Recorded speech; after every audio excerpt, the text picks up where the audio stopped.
And today we'll talk about how to fix or how to solve the problem of channels not showing on WhatsApp. To not fix or how to solve channels not showing on WhatsApp, you should just go to settings. Here in this page, you will click on WhatsApp and you will click OK. You will enter two apps.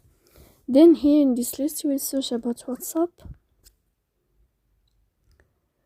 As you see in this list of app info, you will click on first app and you will click OK. Here we'll enter to the window of storage. Then you can click clear cache.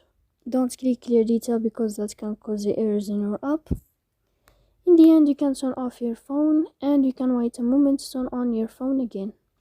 So please don't forget to support us by like and subscribe. See you next time in another video. And thank you for your attention and your watching.